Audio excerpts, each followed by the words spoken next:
digamos, es como chévere también poder compartir con todos los que puedan haber llegado en este momento. Este es el tercer encuentro, la tercera sesión, que me parece interesante, ¿no? Tener un tercer momento y especialmente un momento en el que podamos discutir sobre algo que es como, yo diría, muy, muy, no solo sustantivo, sino vital para nosotros, ¿no? Que es la música, ¿no? Y claro, esta temática sobre la que versará, digamos, este tercer encuentro es sobre música popular y consumo cultural. Evidentemente, cuando uno habla de música, siempre tiende a pensarla como un hobby o una forma sobre la cual uno puede simplemente desengancharse del mundo y escuchar para hacer, no sé, cualquier tipo de actividad. Pero no, la música es también un dispositivo y un mecanismo realmente, yo diría, importantísimo en la vida, no solo cotidiana, sino en la vida política, ¿no? En la vida política y en la vida colectiva, en la vida del país, de las naciones, del mundo como tal. Entonces, esta conferencia yo quiero partir de algunas ideas para estar como claros en qué es lo que implica esto de música popular y consumo cultural. Música popular especialmente pensada en el siglo XX. Claro, la música popular siempre estaba anclada a otras ideas, ¿no? Que estaban vinculadas expresamente con una lógica de clase, ¿no? De las clases populares frente a las clases altas, del mismo modo el arte. ¿Y por qué el siglo XX? Porque tal vez el siglo XX es una etapa, un periodo, yo diría, bastante interesante, problemático y sin lugar a dudas el siglo que define nuevas formas, sentidos de escucha de la música. Es el siglo donde se pone en práctica todo lo que no había podido hacerse hasta el siglo XIX, que es la cuestión de la tecnología. Por ejemplo, el invento del micrófono, el invento del gramófono, el invento de la cinta, el invento del vinilo, el invento de todas las tecnologías de grabación, de escucha, los estudios, ¿no es cierto?, como tal. Porque, claro, hasta el siglo XIX se pensaba la música específicamente como un problema de naturaleza. ¿En qué sentido naturaleza? La naturaleza de quién podía cantar, quién nacía con ese don, es decir, la idea del artista estaba muy presente, quién nacía con el don de, en este caso, poder no solo utilizar su cuerpo como es la voz, sino también como hacer música en términos de partituras y, ¿no es cierto?, de un proceso, digamos, más acabado como tal. Es decir, es una cuestión que chocó de una manera muy, pero muy fuerte cuando se inventa, por ejemplo, el micrófono. Hay si ustedes quieren, una fuerte lucha de los cantantes y de los músicos de salón, ¿no? Pensando que aquello no es nada natural, sino más bien es impostado, ¿no? Es decir, el micrófono ampliaba la posibilidad de llegar a más personas, mientras que la gente que estaba acostumbrada al salón decía que aquello no es natural, ¿no? La música debe ser escuchada por pocos y que esos pocos tengan la posibilidad de apreciar en su magnitud. Entonces el siglo XX es tal vez un parteaguas, es tal vez una etapa, digamos, yo diría definitoria en todos los procesos alrededor de lo que implicaría la música como propuesta no solo estética, sino también cómo se va entrecruzando con otros espacios, especialmente con los espacios de corte social, antropológico, político, colectivo, identitario. Entonces, una de las primeras cosas que quisiera dejar en claro es, yo decía que la música no es solo para escucharla, la música no es solo un hobby y la música no es solo una forma en la cual uno puede desentenderse o desagacharse del mundo, sino que más bien la música es profética, ¿no? ¿En qué sentido la música es profética? En que anticipa toda una serie de elementos, anticipa toda una serie, digamos, de fenómenos y de procesos sobre los cuales, digamos, llegamos a concebirlos en términos especialmente políticos y colectivos. La música es un mecanismo que anuncia los tiempos que vienen, ¿no? Uno puede ver tranquilamente la música de los años 30, 40, especialmente con la música de los sectores, digamos, empobrecidos, o la música de los sectores marginales, pensemos en el jazz o pensemos en el blues, lo que implicaba el advenimiento, por ejemplo, de cuestiones mucho más masivas y que iban a retomar toda una serie de, no solo de efectos corporales, sino también musicales, ¿no? Que ahí podemos entender el nacimiento específicamente del género del rock. La música es también una forma de cómo puede comprenderse el poder. La música es sobre todo un proceso, si ustedes desean, o se podría, digamos, denominar, es un proceso de colonización cultural. ¿Por qué es colonización cultural? Porque la música en su momento sirvió también como una forma de expansión de los imperios, digamos en este caso, de Occidente. Les pongo un ejemplo. Hasta el siglo XIX existían dos formas de colonización. La inglesa, que se caracterizaba, o que ellos caracterizaban su forma de una manera bastante rápida, ¿no? Entrar, colonizar, saquear e irse. Y la francesa, especialmente desde Napoleón, que se plantea un proceso mucho más, digamos, de largo alcance. No es rápido, es un proceso que se plantea como un código, como formas civilizatorias. Por eso Napoleón no solo llevaba ejércitos, sino llevaba geógrafos, llevaba etnógrafos, llevaba historiadores y obviamente llevaba músicos, ¿no? Bien, Napoleón llega hasta Egipto. Y ahí uno puede ver cómo eso le servía al proceso de colonización a la francesa en términos de no solo irrumpir, sino quedarse por largos periodos, generando todo un proceso de acoplamiento cultural sobre, digamos, los territorios de los que iba conquistando. Y eso puede verse claramente en cómo la colonización francesa, en términos musicales, lo que hace es pasar los sonidos al régimen escritural, y por eso tenemos los pentagramas, tenemos todo lo que significaría escribir música, ¿no? Es decir, en comunidades que no tenían la lógica de la escritura y que se pasaban por, digamos, por herencia, se pasaban por colectividad, se pasaban por gusto, por sonido, por ritmo, lo que hace la dominación y la colonización francesa es trasladar los sonidos a un mundo escritural y a un mundo del signo, ¿no? Como tal. Con esto podemos decir otra cosa para estar claros en lo que implicaría. La música es una manera de percibir el mundo. Cuando nosotros escuchamos música, estamos percibiendo el mundo de manera, yo diría, no solo simbólica, sino también de manera histórica, inclusive del futuro, y de manera, yo diría, bastante contradictoria, ¿no? La música no es solo una forma, digamos, o mejor dicho, la música no es solo un recurso alrededor de los signos y alrededor de los ritmos, sino es una manera en cual el sujeto se pone de frente al mundo y escucha a partir de eso toda la serie de contradicciones que posee como tal. Es decir, que la música no solo sirve para escuchar, sino sirve para pensar, sirve para reflexionar, sirve para teorizar. Y ahí lo que nosotros podríamos decir que la música refleja lo que hace la sociedad, ¿no? Les hablaba del siglo XX, pero el XXI también está, digamos, tal vez está con un proceso brutal de profundizamiento en todo lo que implicaría géneros nuevos y ritmos nuevos, ¿no? Uno puede entender que el reflejo de la música en la sociedad se lleva a cabo, por ejemplo, solo por poner, digamos, una muestra, los últimos 10 años del siglo XX, desde el 90 hasta la fecha, el aparecimiento de toda una serie de ritmos que son esencialmente, digamos, desde las Antillas del Caribe, y que se ha ido denominando desde el dancehall hasta el reggaetón, el dembow y todo eso, ¿no? Que no es solo ritmo, no es solo si me gusta o no, es también un reflejo de lo que implicaría todo un proceso, digamos, de hiperconsumo y de profundización del modelo del capital y del neoliberalismo en el ámbito musical, ¿no?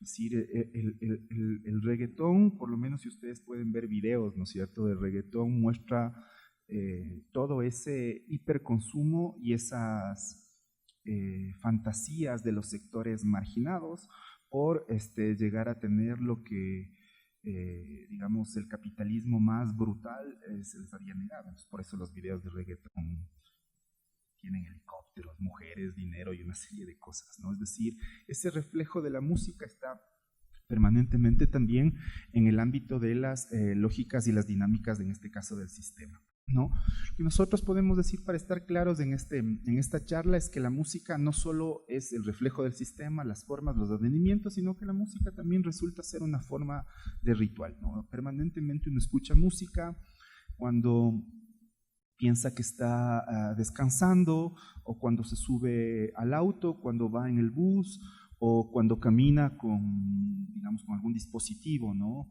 En un momento era el Walkman, ¿no? Después se fueron, digamos, evolucionando desde el iPad y ahora, bueno, tenemos, ¿no es cierto?, los iPods, ¿no es cierto?, una serie de cosas. Y las plataformas que también están vinculadas a eso. Entonces, la música es una forma, digamos, de ritualizar, la música es una forma de reconfigurar la actividad del cuerpo. La música hace vivir el cuerpo, pero también, si ustedes quieren, disciplina el cuerpo como tal.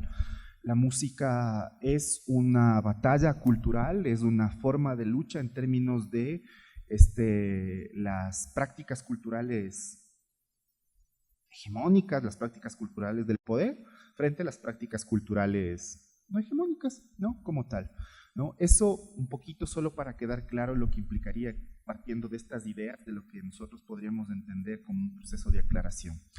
Ahora, ¿por qué hablar de música popular? También quisiera decir unas 4 o 5 ideas cortitas acerca de lo popular para estar en consonancia con todos ustedes. Lo popular en este momento no es una característica de dónde se pertenece en términos de clase, perdón, en términos del aparato productivo.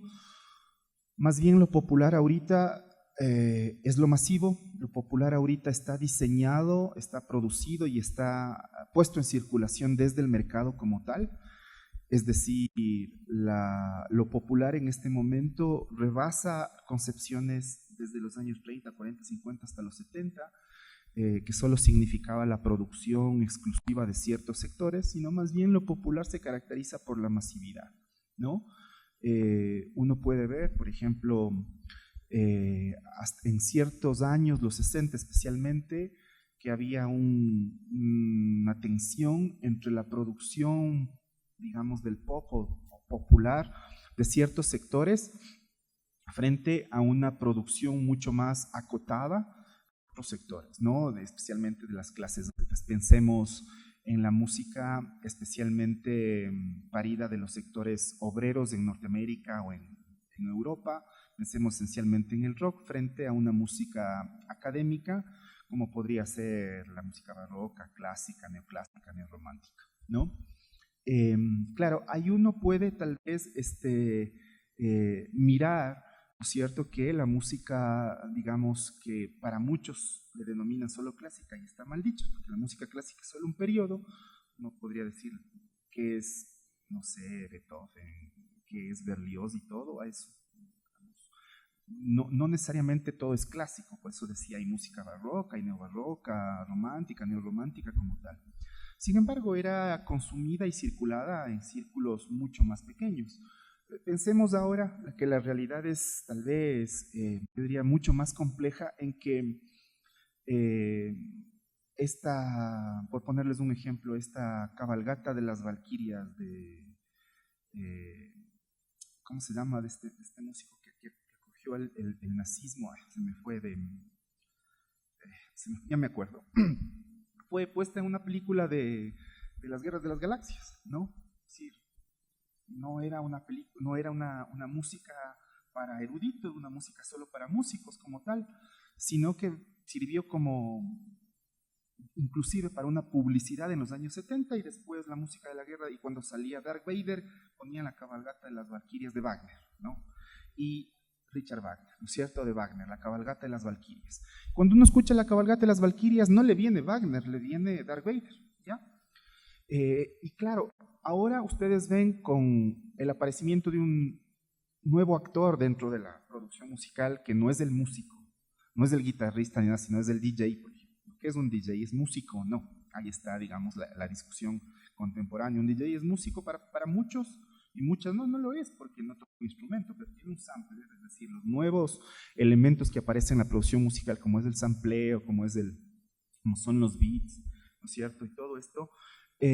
Hay DJs que tocan para 2.000, 3.000 personas y que parte de su, digamos en este caso, registro musical y parte de su concierto es poner, digamos, música sacra, es poner a Mozart y toda una serie de cosas que son parte de, digamos en este caso, del repertorio que ha construido el DJ para poner a bailar a la gente. Es decir, la música, en este caso catalogada como académica, no es ya para sectores, digamos, pequeños, sino más bien se ha ampliado por esta lógica de lo popular, es decir, lo popular es lo masivo. Que pueda, digamos, uno decir me gusta o no, yo digo eso queda sobrando, no se trata de aquí de gusto, en términos me gusta o no. El gusto es una construcción cultural, pero no es me gusto, no, sino más bien en términos de fenómeno político-cultural de corte masivo, absolutamente masivo. Entonces lo popular tal vez sería de entenderlo como masivo. Me llamaron recién que me querían invitar a un programa de radio para hablar de la música popular, entonces decía, bueno, chévere, no vamos a hablar de rock y todo, no, dice, no, es de pasillos, de bolero, y no es que esté mal, ¿ya? Pero no solo es eso, ¿ya? Es decir, la música popular no solo se limita a eso porque se entiende que son producidos para un sector. La música popular es más bien un tipo de música que circula en términos absolutamente masivos y esta puede ser, sí un pasillo, como puede ser, digamos, una salsa, una cumbia o el rock, pero de manera masiva como tal. Es decir, lo popular siempre tiene una especie de juego, a veces cómplice y otras no, con lo hegemónico, ¿no? Lo popular está en ese grado de tensión, en esa disensión y en esa dimensión simbólica. Lo popular designa lo que es la dominación en determinados momentos, ¿no? Pensemos simplemente, les pongo un ejemplo, como la música en el Perú catalogada como chicha, ¿no es cierto? La música en el Perú catalogada como chicha y acá también deja de ser chicha porque se le va adoptando y adoptando ciertos ornamentos alrededor de gusto de otras clases, ¿no? Entonces, hasta hace algunos años, y bueno, ya no sé si seguirá funcionando, pero ustedes recuerdan, en el sector del Centro Histórico en La Marín estaba el Julio César Hidalgo, que era el epicentro de todo lo que implicaba ese tipo de género musical, ¿no? Iban allá todo el mundo, ¿cierto? Desde las dinastías de Aymara hasta todo el mundo, y que eran conciertos de 6, 7 horas, comenzaban 2, 3 de la tarde y terminaban 8, 9 de la noche.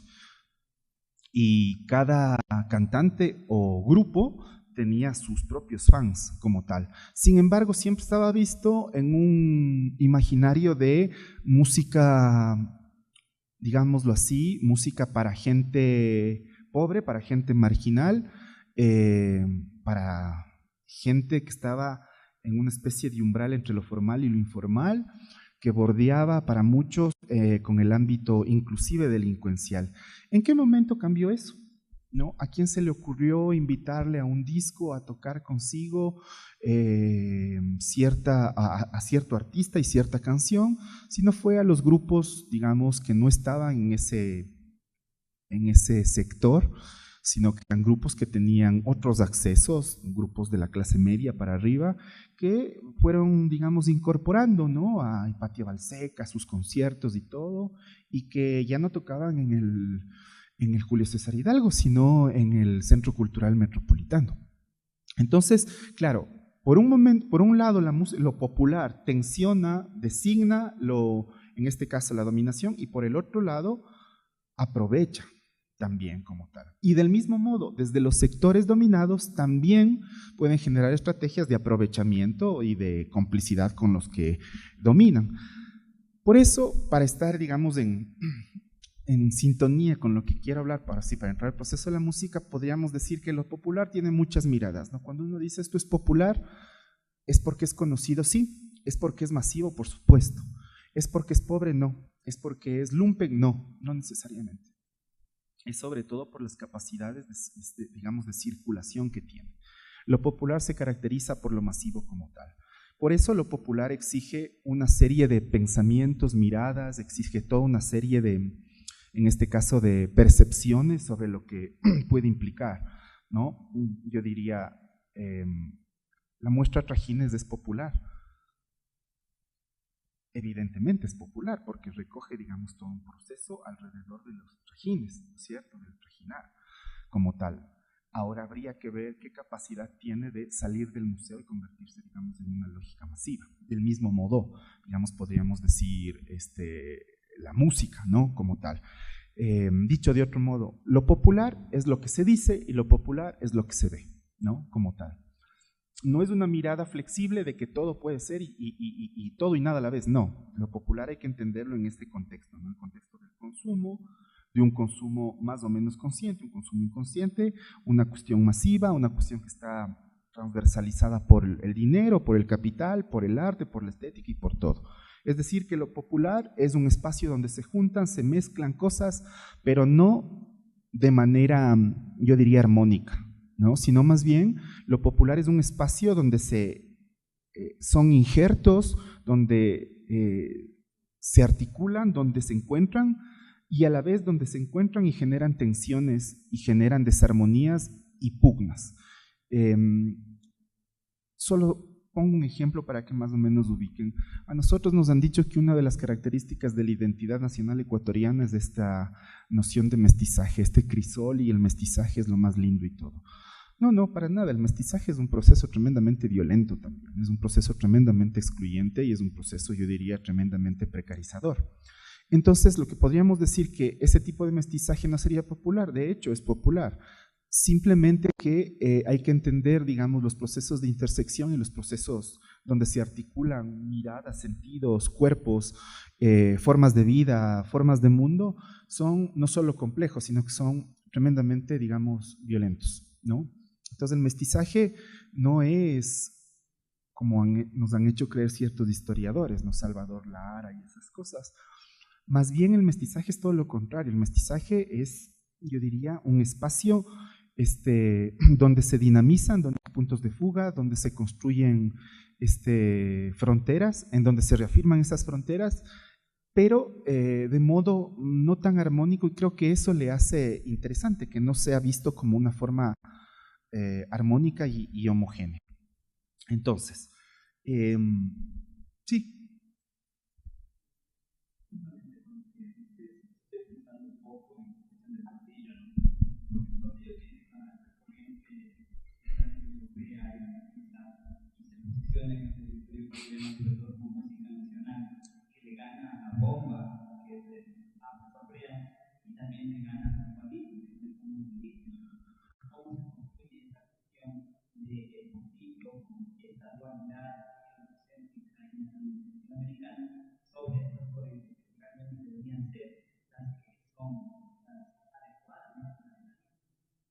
No sé, o sea, no sabría responder en términos de dicotomía, sí, no, yo pensaría que, bueno, los santashpas de San Juanito y todos estos ritmos andinos, ¿no?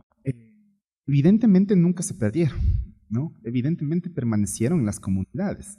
Ahora, claro, la construcción del Estado Nacional también oficializa ciertos géneros, especialmente géneros que estén anclados a la palabra, ¿no? Es decir, no solo al sonido, es decir, uno podría decir, ¿qué es lo que caracteriza el pasillo sino el sonido de una guitarra, un requinto? Y bueno, y en la música andina tenías el ping, ya, como proceso.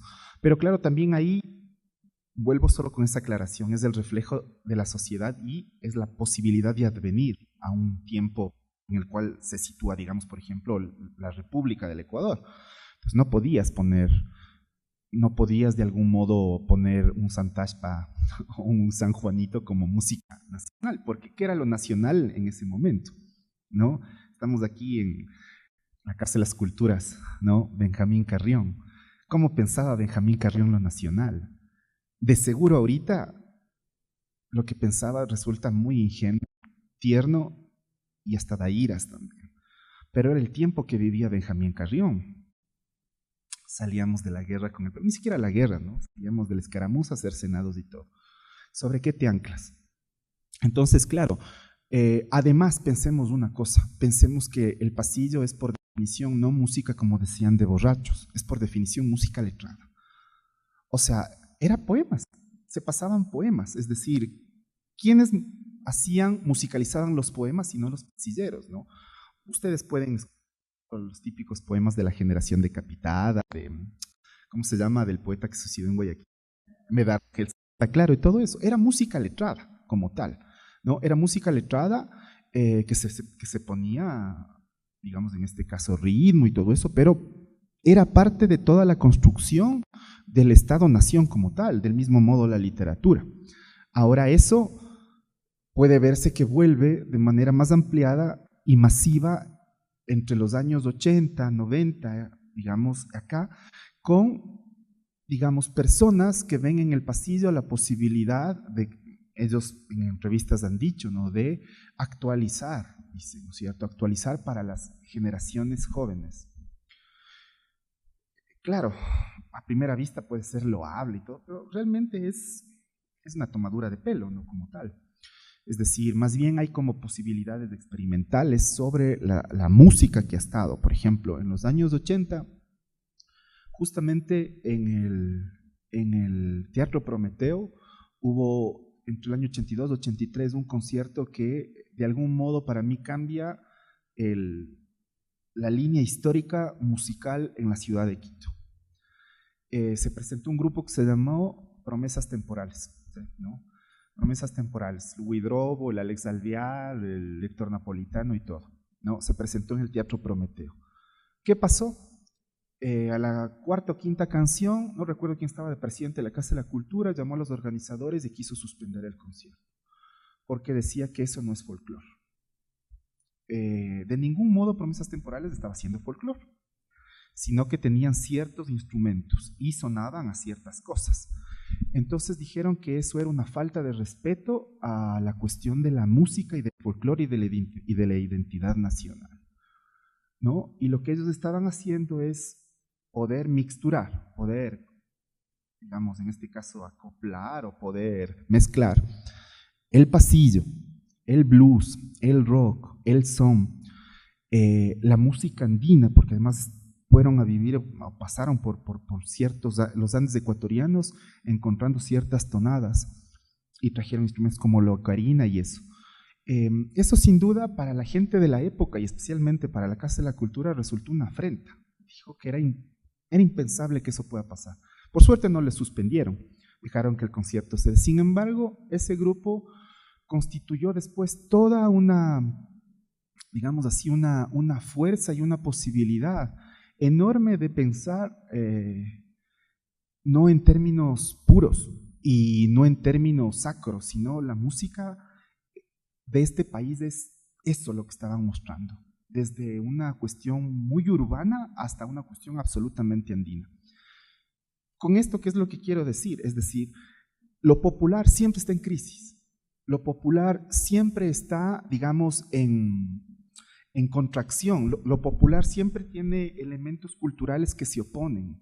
Algunos se acoplan con más o menos facilidad, otros no se acoplan nunca, ¿ya? Pero es que eso es lo popular y tal vez hay que entender, digamos en este caso, mirar desde una manera, no sé si reflexiva, crítica, pero entender que eso resulta, digamos, una cuestión bien interesante porque no caemos en esta idea de que lo popular es lo marginal, en este caso, ¿sí? Es popular porque trae un grupo folclórico. Ah, no, eso no es popular. Eso tal vez podría ser de algún modo un racismo a distancia como tal, a la larga siguen siendo paisajes, ¿no? Lo popular siempre va a generar esta cuestión de tensión, es decir, lo popular es lo puro. Ya, entonces grupos como los Nin, Oñahui de Otavalo, por ejemplo, que son hijos de la dinastía Cachimuel, musicazos, pero que hacen hip hop y que hacen jazz. Entonces, ¿por qué? Porque son otavaleños, no pueden hacer hip hop o jazz, y que meten instrumentos musicales andinos y también meten quichua y también meten, digamos, toda una serie de elementos sumamente occidentales en su configuración musical.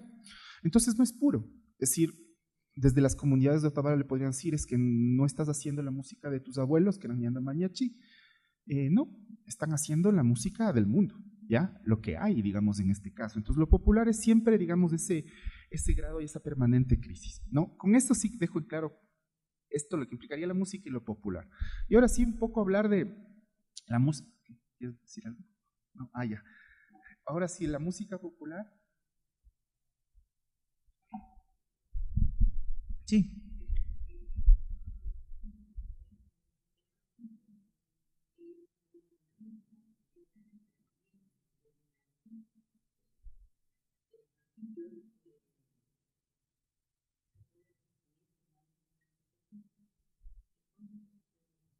Claro.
Siempre. Es, eso que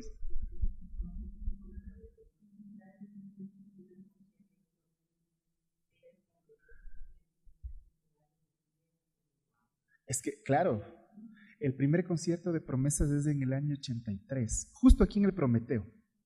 Y claro, en ese momento era difícil entender esa vinculación entre folclore y rock, por ejemplo, o la irreverencia que tenían.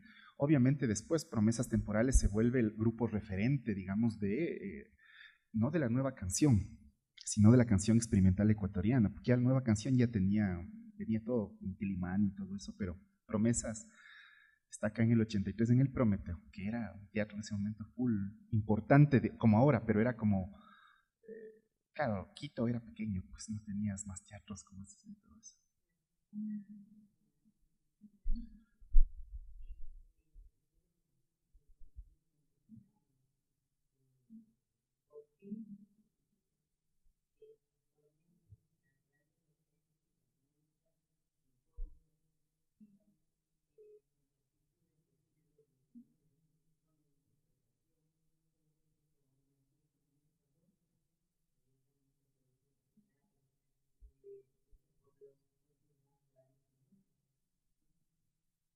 Sí, qué chévere esto que dices, porque la música, al igual que, digamos, las manifestaciones culturales, no es un camino solo de ida o solo de regreso, ¿no? La música bien puede ser acoplada al status quo, o bien puede ser también tremendamente subversiva, ¿ya? Pensemos que el propio Pastillo fue subversivo cuando saca este tema de rebeldía, ¿no es cierto? Que le prohíbe incluso la iglesia, ¿ya?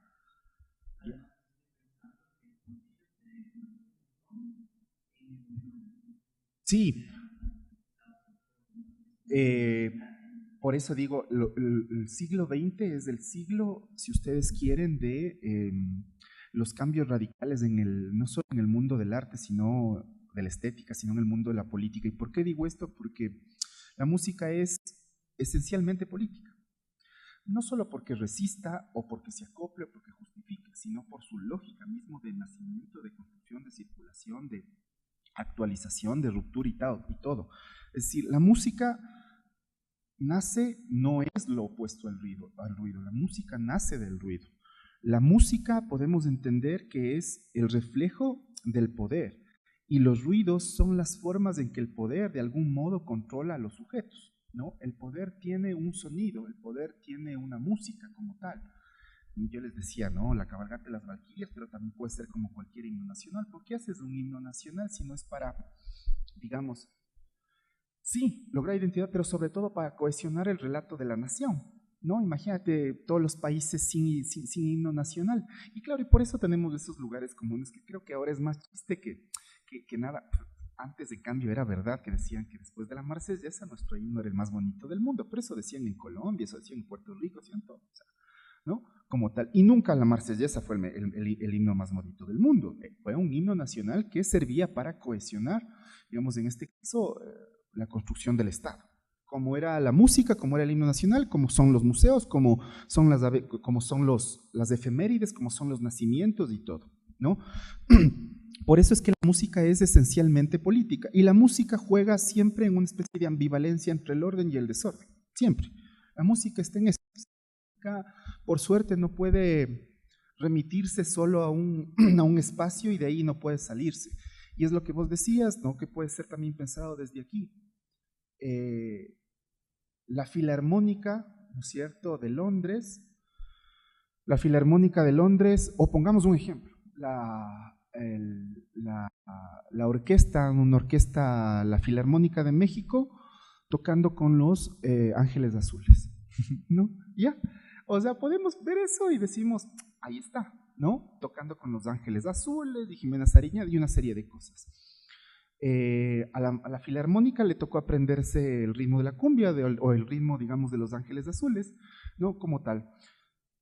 Por eso digo, tal vez estamos viendo que la música permanentemente está yo diría, en esa discusión, en esa ambivalencia, ¿no es cierto?, como tal, en lo que puede decirse como desorden y orden como tal. La música puede ser asumida como un principio de control y disciplinamiento, por supuesto, pero también puede ser asumida como un principio de emancipación y subversión, obviamente, ¿no? Obviamente como todo. Uno puede ver a través de la música, a través de ciertas tonadas, cómo se disciplinan los cuerpos, se disciplinan toda una serie de conductas. Recuerden ustedes estos himnos que se ponían alrededor de la jura de la bandera, o himnos de la patria cuando fue lo de Paquilla o fue lo de la guerra del Cenepa, ¿no? Podemos ver eso, eran músicas que disciplinaban, a la larga es eso.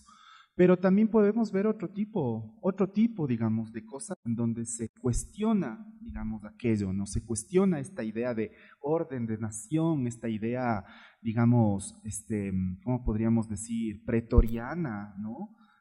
Militar sobre las cosas, ¿no? La música está siempre en una especie de ambivalencia y permanente, mientras puede ser lo más apegada al poder, también puede ser lo más, en este caso, subversiva y desordenada, ¿no? Es decir, la música no solo es una forma de escuchar, la música es sobre todo una relación social, y es una relación social histórica. Les quiero comentar algo. Por ejemplo, en los años 80 el mundo se dividió, por lo menos en Occidente, en dos personajes. Margaret Thatcher en Europa y Ronald Reagan acá en América, ¿cierto? Y ahí nosotros podemos ver qué matiz adoptó la música en esos momentos. La música en la época de Ronald Reagan se volvió absolutamente conservadora, inclusive el rock, que se llamó glam, que viene de glamour, ¿no? Inclusive el rock. ¿A qué se dedicaba, digamos, el rock en ese momento? A cantar sobre, no nos olvidemos que es el boom de la cocaína, es el boom de Wall Street, podemos ver en esa película El Lobo de Wall Street, es el boom de los Harvard Boys, es el mundo de los nuevos ricos jovencísimos que están en Wall Street y que trabajan casi 23 horas a punta de cocaína. Es el boom de una sexualidad desbordada que está íntimamente ligada al dinero y a las drogas, no en términos de los hippies, sino en términos del capitalismo más puro. Wall Street, ¿no? Piensen ustedes, ese es el referente. Todos los grupos de glam de los 80 estuvieron alineados con Ronald Reagan. ¿Se acuerdan de los Kiss? Bueno, los Kiss dieron conciertos gratis por Ronald Reagan, ¿no? ¿Qué pasaba en Londres? En Londres era otra cosa. En Londres, si bien el momento que Margaret Thatcher asume del neoliberalismo puro y duro, hay la retirada del Estado, pero en Londres la gente no se vuelca al consumo de drogas, sino más bien mucha de la escena musical se repliega por fuera de Londres a sitios más pequeños, ¿no? Bristol, ¿no? Como tal, Liverpool, y su música no está vinculada al glamour, sino más bien a entender este advenimiento que es la pérdida y la depresión. Y por eso aparecen grupos que están ahí, digamos, lo que se llama la New Wave o el Britpop, digamos, británico, grupos que están pensando en una especie de ruptura y de depresión brutal sobre el cual no van a combatir. Y ahí podemos entender el post-punk Joy Division, ¿no? Podemos entender, ¿cómo se llama este grupo? Depeche Mode, ¿no? Toda esa gente que vio en lo social no un florecimiento, digamos así, del exceso, drogas, sexo, dinero, no, sino más bien es el momento del repliegue. Es una etapa tremendamente triste y depresiva para los jóvenes y el rock y la música de esa época. Entonces, por eso decimos que es una relación social. En Europa prima esencialmente un retorno, si se quiere, a mundos perdidos, y lo que pasa en Occidente es más bien un florecimiento brutal del consumo, del hiperconsumo, del consumo cultural y específicamente el consumo de drogas. No se puede pensar la década del 80 sin la cocaína, ¿no? Esto es clarísimo. El caso Irán-Contras, todo lo que pasaba en Centroamérica y que pasaba también en Medio Oriente, atravesado por el consumo de cocaína, la eclosión de los carteles, pero la música de los 80 está absolutamente imbuida en eso, absolutamente, ¿no? ¿Y qué es un advenimiento lo que se venía después? ¿Qué se venía después? Sino, si ustedes quieren, los primeros despidos masivos y brutales del capitalismo más grande del mundo, que era Estados Unidos. Se caía el mercado automotriz en Seattle, ¿no? Se caía el mundo industrial en Detroit y aparece otro género que nada tiene que ver con los 80, que es un género que sí está también vinculado al consumo de las drogas, pero desde la idea de la depresión, la tristeza y el suicidio, que se llamó el grunge, ¿no? Y ahí tienes una música, es mucho más subversiva el grunge que el propio rock and roll, porque el grunge es la música que hacen los hijos de, o esa generación de hijos de obreros despedidos que se quedaron sin trabajo y que son sus hijos los que van a mostrar lo que implicaba quedarse sin trabajo, problemas familiares, violencia familiar, alcoholismo y todo, ¿no? Muchos de ellos terminaron suicidándose, sí, pero tenían tal vez algo más interesante que las generaciones anteriores. La generación de los 60, 70, 80 querían cambiar el mundo. La generación de esa época no quería cambiar el mundo, lo único que quería es que el mundo no se vaya a la mierda, que no se acabe, que es muy diferente a cambiarlo. ¿A partir de qué? Sino eso. Entonces, por eso podemos entender que la música es un tipo de relación social como tal. Y lo que ha hecho el poder permanentemente es prohibir, en este caso, los ruidos subversivos. Y prohibir no implica que no te dejen tocar, que no te dejen ciertas, digamos, tener cierto público, tener cierto, en este caso, cierta llegada. No es la época de las dictaduras que prohibían canciones. El poder vio que eso no resultaba y lo que hizo fue meter a ciertos grupos que implosionaran desde adentro. Entonces, les comento como ejemplo, en los 90 lo más subversivo era el grunge, Nirvana, se deben recordar Kurt Cobain, alguna gente. ¿Y qué es lo que hizo el poder? Metió en TV, por un lado, y por el otro lado metieron ciertos grupos, ¿no? Yo leo muchos sociólogos musicales, hay uno que se llama Simon Fried, y él tiene un artículo muy bonito que él dice, fueron dos grupos que acabaron con el grunge. El grunge tiene una vida corta.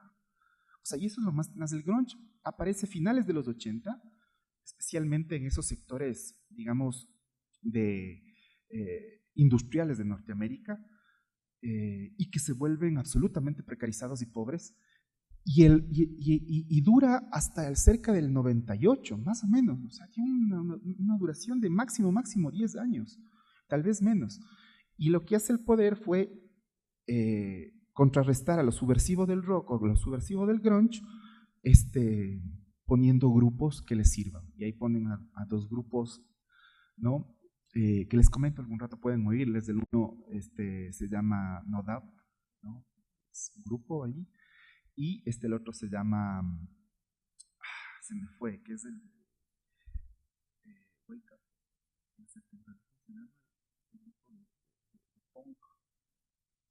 Green Day. Green Day. Dos grupos que acabaron desde adentro.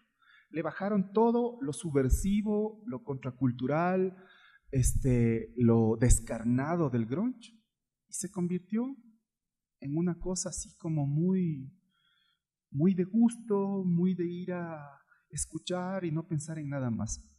Claro, el poder aplaca al rock, aplaca a los ruidos, como en el pasillo, por ejemplo, este pasillo rebeldía es impresionante, ¿no? Que es de acá y todo, que la iglesia prohibió y que puede, digamos, en este caso reprimir a los cantantes. Hay un principio de control y disciplinamiento, ¿no? Pero que después se van a volver, lo que intenta hacer el poder es no acabar, sino que se metan en otro espacio. Pensemos ahora, hasta ahora vemos un resurgimiento muy fuerte de la cumbia, ¿no es cierto? Pero pensemos que la cumbia era extremadamente popular en los años 70 en Quito. Mi mamá me contaba, ¿no es cierto?, que estudió en colegio público, en el Simón Bolívar, y claro, tuvo de profesor a Don Medardo, ¿no? Él tuvo profesor de música, ¿no? Y claro, era la banda de Don Medardo, ¿no? La banda de Don Medardo, que iba a los barrios, que iba a las casas, era eso. Y era el goce festivo de los sectores populares del centro y eso. ¿En qué momento Don Medardo ahora es parte del mainstream cultural de los grupos de ahora, ¿no? Que todos quieren tocar con Don Medardo y aparecen Papaya Dadazo, en Original Monster, y hacen conciertos? Pensemos en las industrias culturales de los grandes conciertos, no digo de afuera, sino digo de acá, tal vez del carpazo, ¿no? O el cumbión que se da. ¿En qué momento la cumbia se convirtió ya no en música del barrio, sino música no de los márgenes de Cumbayá, sino de los countries de Cumbayá, y que hacen conciertos enormes y todo con cumbia, con Don Medardo y todos los grupos que han estudiado música, y los músicos que han estudiado música en la San Francisco están tocando con ellos. Eso es lo popular y estas son las contradicciones y esta es la forma de aplacamiento y control. ¿Para qué vamos a prohibir a Don Medardo? Si lo que podemos hacer es meterle en los círculos.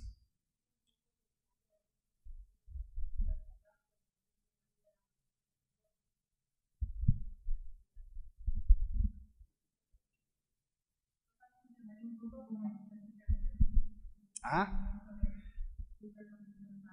que te den a otra pared, claro.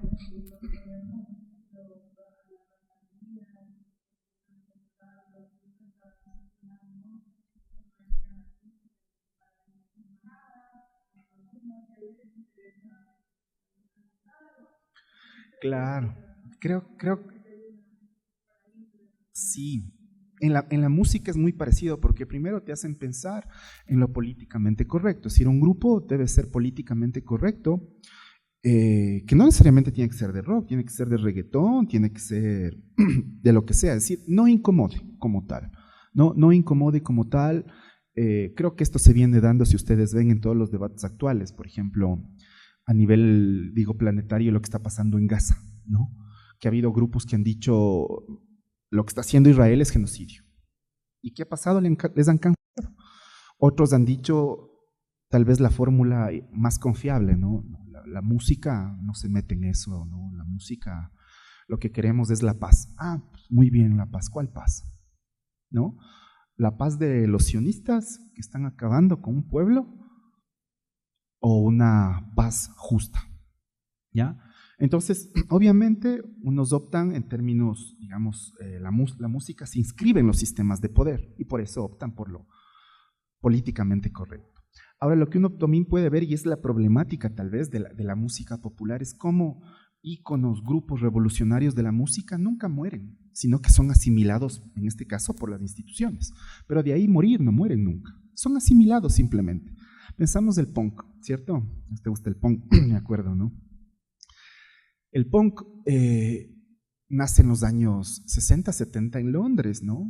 Y bueno, nace de una manera absolutamente contestataria, o sea, desde la estética, ¿no? ¿Por qué las botas militares? Porque son opuestas a los militares, del antimilitarismo y todo.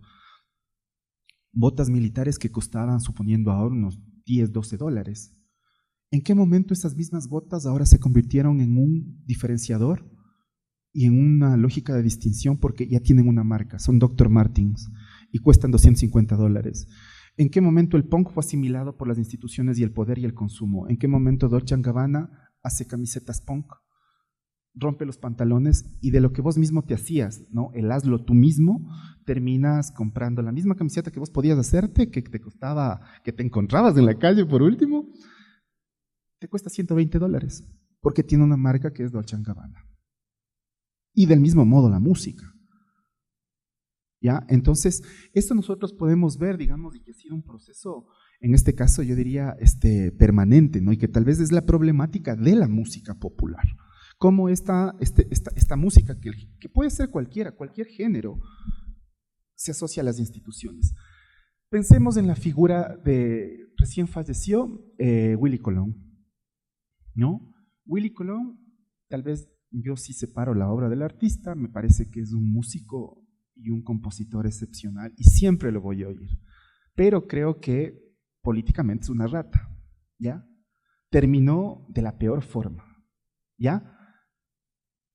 ¿Cuánto peso? Bueno, ya eso dijimos tal vez para otro debate, pero lo que digo es cómo Willy Colón pasa de ser uno de los grandes maestros, compositores de uno de los géneros en ese momento tal vez más subversivos como es la salsa, no es el rock, sino la salsa y especialmente la salsa de la Fania y todo, que tocaron en Sudáfrica cuando había el apartheid, que sacaron canciones dedicadas al Salvador, especialmente en la guerra revolucionaria. Y claro, Willy Colón, que tiene canciones contra Vietnam y una serie de cosas, ¿no es cierto?, es asimilado, hay un principio de asimilación hacia, digamos, el mundo de la institucionalidad y del deber ser y de lo políticamente correcto. Entonces termina siendo canciones más de corte de lo que a nadie le molesta, más bien es una opción muy subjetiva de goce, dolor en el mismo momento, que son las canciones de amor. Pero las canciones de Willy Colón, cuando era, digamos, el Willy Colón de los 70, del bueno, el malo y el feo, ¿no es cierto? El Willy Colón de New York que denunciaba toda, digamos, la pobreza y una serie de cosas asimilados sobre eso.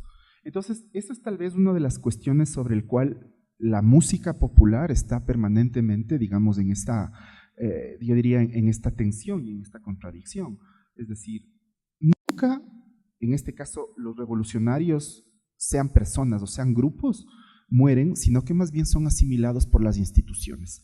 Y eso uno puede poner, ¿no es cierto? Es decir, grupos como en el mundo del rock, un grupo que se llama Radiohead, una maravilla. Y el vocalista dice que su posición frente al conflicto Israel-Palestino no es. Tal vez uno puede decir, pues, está con su silencio y su posición está con los israelitas. De seguro, y lo está. Pero la maestría de su música es otro punto. Entonces, no digo que eso se solucione, tal vez eso no se va a solucionar, pero es la problemática en la cual la música popular está. Del mismo modo con el pasillo. El pasillo es nuevo porque canta una chica y porque meten más instrumentos. Es una cuestión que también uno debería pensar. ¿Es nuevo porque la tecnología es la que está primando? ¿O más bien es nuevo en el sentido de que se construyen nuevas cosas? Yo pienso especialmente en un compositor de acá, del Ecuador, por ejemplo, que es el Alex Alvear. Él parece que sí ha renovado el pasillo, no necesariamente porque ha metido más cosas, sino porque le ha dado un sentido sobre el cual la realidad está situada, sobre las cosas en las que él un poco está discutiendo y además está puesta ahí su trayectoria como tal, ¿ya? Entonces no se trata de solo reeditar las canciones, ¿no? Como tal. Tal vez ahí nosotros podamos entender, digamos, la problemática. Ahora, la cuestión del consumo cultural, ¿por qué uno dice el consumo es malo? Bueno, veamos si es malo el consumo. A la larga, yo creo que ustedes de aquí gozan del consumo maravillosamente, que yo quisiera, porque todos los días están viendo cuadros, toda una serie de cosas, la Casa de la Cultura, y este es consumo cultural. Obviamente no es consumo solo de mercancías, pero es un consumo cultural maravilloso, ¿no? Entonces, no resulta, digamos así, esta especie de satanización al consumo como tal. Lo que sí podríamos decir, ¿no es cierto?, es que el consumo cultural, y especialmente con la música popular, sí llega por la tecnología. ¿En qué sentido? En que se construyen nuevos ecosistemas al interior, por ejemplo, de las casas, de los hogares, de los dispositivos, de las plataformas. Les pongo un ejemplo. Entre los años 40 y 50, el aparecimiento del tocadiscos por primera vez permite el goce casi privado de un tipo de música o de un artista en el seno del hogar. Uno parece que ahora no, esto es como obvio. No, no es obvio. Estamos hablando de la cultura de masas. Por primera vez podemos gozar al interior de nuestros hogares con un tocadiscos, con un disco. Además, piensen ustedes, ya no necesitas ir necesariamente a un concierto, ya no necesitas tener una sala de piano. Tal vez en el 19, en el 18, grandes pianistas y grandes músicos, Chopin y todo, tocaban para el número de personas que están aquí. Pero ahora, gracias al vinilo, por ejemplo, en los 40, 50, los 60, la reproducción que se hace es impresionante, porque ya no escuchan 20, sino escucharán 20,000. Recuerden ustedes que había medidores para esto, que era el Hit Parade. ¿Cuántos discos se han vendido? Y de eso partía la dinámica del consumo y la pervivencia y la, digamos así, la circulación del artista como tal. ¿Cuántos discos vendes? Ya, entre los 60, 70. Ustedes ven que ahora esto ha cambiado absolutamente. Los artistas ya no viven de los discos. Artista que viva del disco que diga eso está faltando a la verdad. Ya no viven de los discos. Porque uno dice, oye, pero ¿cómo este man subió su disco a la plataforma, no sé, Spotify? ¿Ya? ¿Cómo subió a eso? Y no cuesta. Sí, pues es que no cuesta en plata, pero te cuesta en información y en datos, pues, o sea, no te cuesta en plata. ¿Ya? O te enganchan de este modo, sí.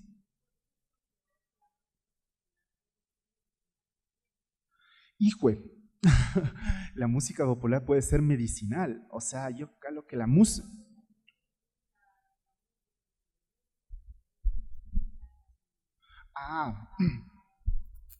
Sí, sí, sabes que hay un autor que se llama Jacques Attali, y tiene un texto lindísimo que se llama Ruidos, hace una economía política de la música, y él dice algo que tiene que ver mucho con lo que vos dices, y dice, la música no nos pone tristes, nos hace sentir la tristeza. Claro, la música no nos pone alegres, nos hace sentir la alegría. Por eso vos puedes solo pensar, pensemos en la idea de la evocación y de la memoria. Vos recuerdas algo a partir de un tema, ¿ya? A partir de un tema, y eso porque tiene, digamos, esas dinámicas. Por eso digo que la música o la música popular se vincula expresamente a las dinámicas institucionales y de control, y por eso el consumo es súper importante, porque además, vean, el consumo musical no solo que es el consumo por lo que escuchas, es que el consumo musical también te plantea, digamos, en este caso, estilos de vida, ¿ya? Te plantea estilos de vida desde la música. Voy a poner el ejemplo más claro, que es el que tenemos a la mano, porque ustedes métanse a cualquier lado, métanse a YouTube y pongan cualquier video de reggaetón y va a salir ahí el consumo y el estilo de vida. O sea, ¿quién no se quisiera estar en una mansión con un helicóptero que llega, te baja un montón de chicas en bikini y les tiras plata y estás con whisky y estás con puros? Obviamente es un estilo de vida. Pensemos el estilo de vida en los 60, ¿no? Esta especie de rockero nómada o de sujeto nómada que vivía de las flores, más o menos, ¿cierto? El flower power, ¿no es cierto? Que vivía de las flores y que se viajaba todo Norteamérica haciendo autostop. Era un estilo de vida. Pensemos del estilo de los 80, el glamour, lo caro, y que no puedes disociar ese estilo de vida, por ejemplo, de Wall Street. Hay esta peli que yo le recomendaría que se llama El Lobo de Wall Street, que te evidencia claramente eso, ¿no? Entonces, la música, el consumo cultural lo que hace es generar estilos de vida. Y por eso es que, claro, dice, es que es músico, el músico tiene pelo largo. Pues bueno, fue de una época nomás. No nos olvidemos, los Beatles en sus inicios eran Elvis. Bob Dylan era Elvis. ¿En qué momento el pelo largo, no es cierto? ¿En qué momento la psicodelia? ¿En qué momento los pantalones anchos? Es decir, hay toda una serie de estilos de vida como tal. Pero lo que sí podemos estar seguros en relación al consumo es que el consumo no es solo lo que te da, solo el estilo de vida, sino que el consumo se funda esencialmente en los juicios estéticos y en los valores morales que tiene la sociedad y una época, ¿no? Y esto es importantísimo. ¿Sí? Uh-huh.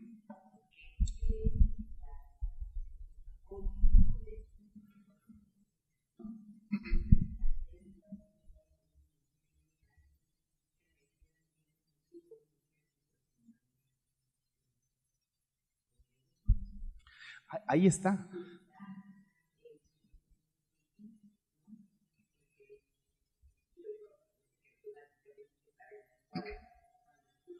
O sea, el patria, tierra sagrada es importantísimo pues en estos últimos 20 años.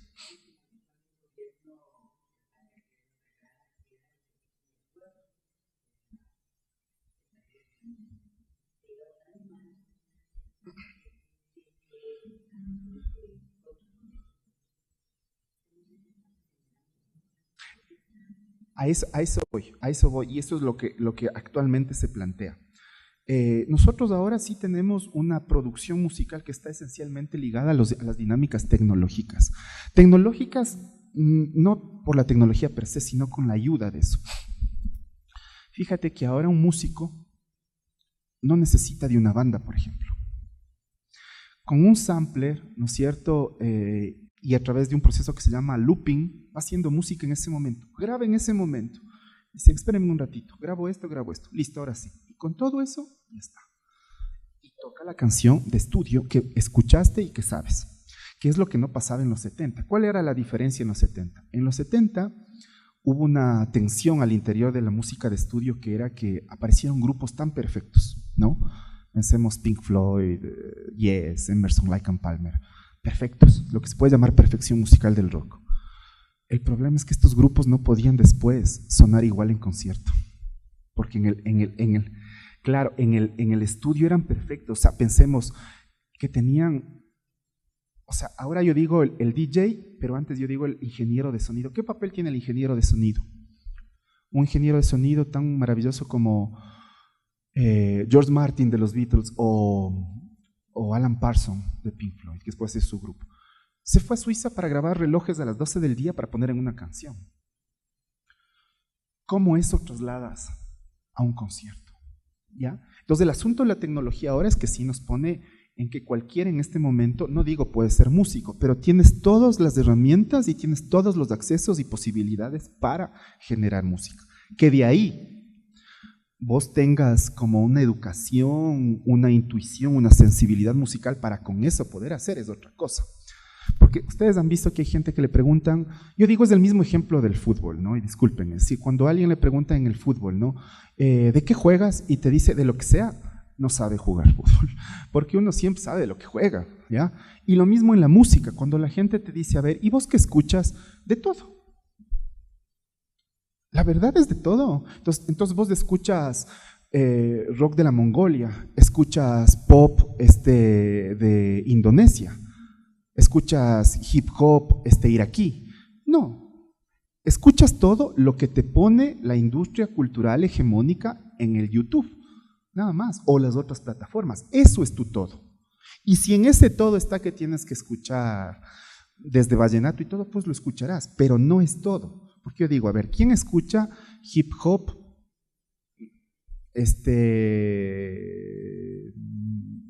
de, no sé, ¿de dónde? Que es más cercano, verás, pero yo digo, porque si escuchas de todo, yo te puedo decir, bueno, a ver, un metal, no de los países nórdicos, sino un metal de Taiwán, metal taiwanés. Y no, entonces lo que escucho es lo que yo abro y me da, por eso te digo que es súper engañoso, y ahí también juega el proceso del consumo. Nosotros lo que podemos decir, ¿no es cierto?, es que el problema del consumo tiene varias aristas, y una de ellas, no solo digo en términos de crítica, es que siempre está en un juego de regresión de la autenticidad como tal, ¿no? Es decir, como cierta música, pongamos, grupos o ciertos géneros representaban valores como la libertad, representaban valores como la antihegemonía, ir en contra de la dominación y una serie de cosas, ¿no es cierto? Y cómo ahora muchas veces esos valores no son los valores sobre los cuales se asienta la gente, ¿no? Más bien son los valores que se necesita, el control, el cuidado y una serie de cosas. Entonces, tal vez ahora, como nunca antes, el rockero no es el antisistema. El rockero ahora tiene que ser un excelente administrador. ¿Sí? Excelente administrador. No puede ser el rockero que te gastaste la plata viviendo tu poca edad hasta los 27 años. Necesitas ser el rockero que lograste ahorrar, comprarte una casa, darle seguridad a tu familia y una serie de cosas. Es decir, ¿cómo pasamos de esos valores, ¿no es cierto?, que entre comillas estaban, digamos, inaugurando la libertad, la ruptura de la familia burguesa, a unos valores de el cuidado, el control y de digamos, del fortalecimiento, digamos, en este caso, de los deber ser, o del deber ser como tal. Y es porque siempre estamos en esta noción de regresión y de autenticidad. Regresión y autenticidad. Entonces, lo que nosotros podríamos decir es que, claro, esto se vuelve un problema económico. Un problema económico no porque te gastes o ahorres. El problema económico, y si ustedes quieren de una economía política económica, es que lo que las compañías de discos, o en este caso, lo que los ejecutivos de la música, de las disqueras, de las plataformas te dan, o lo que hacen es un efecto, yo diría, muy, pero muy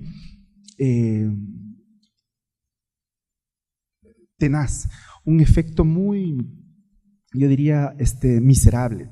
Y es que configuran, producen tanta música que normalmente no las hacen ver como modas pasajeras, sino que las hacen ver como tus valores y como tus costumbres habituales.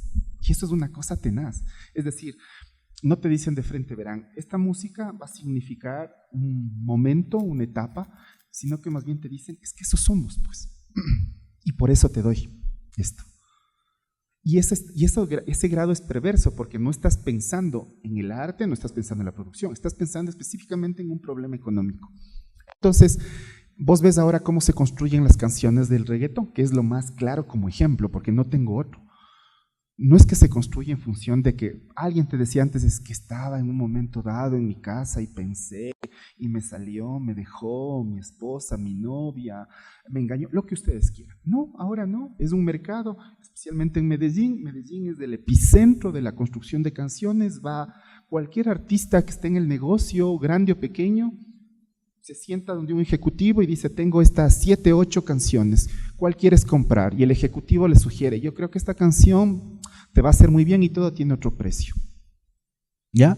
Entonces, claro, cuando escuchas la letra, digamos así, la circulación con todo el marketing y el merchandising que tiene, lo que te hace ver es que no es moda, sino que más bien eso es la costumbre y son las lógicas habituales de la gente. Entonces es claramente una cosa así como muy tenaz en relación a la, si ustedes quieren, la implosión de la identidad como tal. Se va a 4:30. Termino con esta idea, me faltó, sí.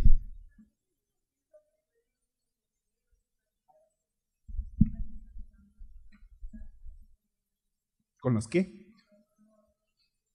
Es que lo sonoro no quiere decir solamente música. Claro, lo sonoro es una categoría puta bellísima para pensar el mundo. Es como lo visual, no quiere decir solo cine. Es que yo creo que dentro de lo sonoro está la música, pero también está, por ejemplo, las prácticas o lo que se llaman los paisajes sonoros, que son formas políticas. Paisajes sonoros en la antropología que puede ser los paisajes sonoros clásicos de la selva o los paisajes sonoros urbanos donde realmente está. Les pongo un ejemplo, un paisaje sonoro. Hay un colectivo que se llama Oído Salvaje, del Fabiano Cueva y la Mayra Esteves. Y ellos una vez pusieron en un evento, en una reunión, era el año 2007, ¿ya? Yo nací en el 80. Ellos pusieron en un evento una consigna que yo volví a oír a los años, cuando había el Sucre. Habían logrado tener un registro de sonoridad de esta consigna, ustedes recordarán, que yo me acuerdo de chiquito en los 80, que era: por cada sucre alzado un bus era quemado, no sé si recuerdan, por cada sucre alzado, cuando había las devaluaciones o subían eso. Pero no sé de dónde habían conseguido ese registro de la marcha. Y cuando volví a escuchar fue así como, volví a mi infancia, o sea, una cosa impresionante. ¿Y qué es un registro político? Por ejemplo, uno de los vacíos que yo les digo a mis estudiantes y todo, y que también es un mea culpa, es que cuando pasó la pandemia, recuerden ustedes, nadie registró los sonidos de la pandemia. En México, puta, todo el mundo salió, porque claro, allá toda la gente en Argentina, pero acá nadie hizo un registro sonoro para pensar políticamente la pandemia. Por ejemplo, el gas. Había gente que recién se desayunaba la cancioncita del gas, ¿no? Porque como trabajaban en oficinas, no cachaban las ambulancias y toda una serie de cosas. Es decir, la sonoridad es como el gran concepto que permite pensar políticamente otros sonidos frente a la dinámica de la música. No, de hecho la música estaría dentro de la sonoridad como concepto. Es decir, la música estaría dentro de la música, tendrías los paisajes sonoros urbanos, los paisajes sonoros rurales y una serie de cosas. La sonoridad es el gran concepto, ¿no? Y esto es lo interesante, por eso yo decía, aquí voy a hablar sobre música, no sobre sonido específicamente, sino sobre música. Entonces, sí.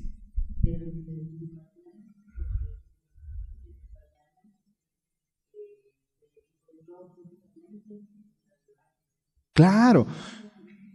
No, es que ese colectivo es porque además hicieron aquí una cuestión de poesía maravillosa a inicios, en el Prometeo que grabaron, ¿cómo se llama? Mano a mano. Claro, sí me acuerdo entonces, pero también, claro, en estas cosas que a mí me parecen brillantes, o sea, imagínate, porque no es que puso solo digamos, esta consigna descontextualizada, no, sino que puso dentro de un proyecto como tal. Entonces ahí vos entiendes que es político.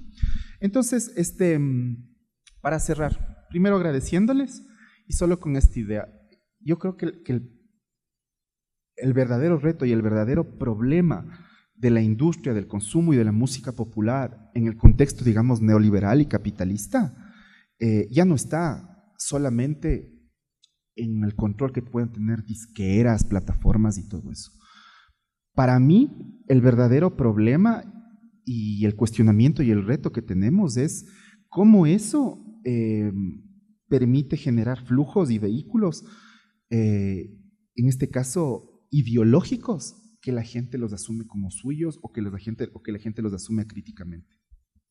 Porque ya no es el problema solamente del control, sino el problema es cómo se genera y se puede develar la permanente, en este caso, apropiación de las ideologías, de los sentidos, de los músicos sobre los públicos, por ejemplo, en este caso, o de los públicos sobre cierto tipo de música, más que un problema esencialmente de control solo de las disqueras, sino más bien es que está permanente. Solo con un ejemplo, que es tal vez un poquito por fuera de lo músico, pero por ejemplo un amigo recién llegó de Alemania y él me dice que allá el estar con una bandera palestina, el hablar directamente contra el genocidio israelita o declararse simpatizante de la causa palestina, la gente de izquierda, punkis de izquierda, porque él es punkero, punkis de izquierda, te caen a golpes.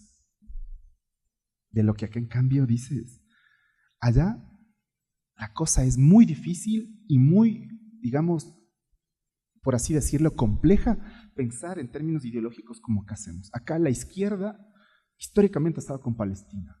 Allá la izquierda alemana y los jóvenes de izquierda alemanes no te permiten ni la bandera palestina ni consignas antisionistas. Tenaz, no.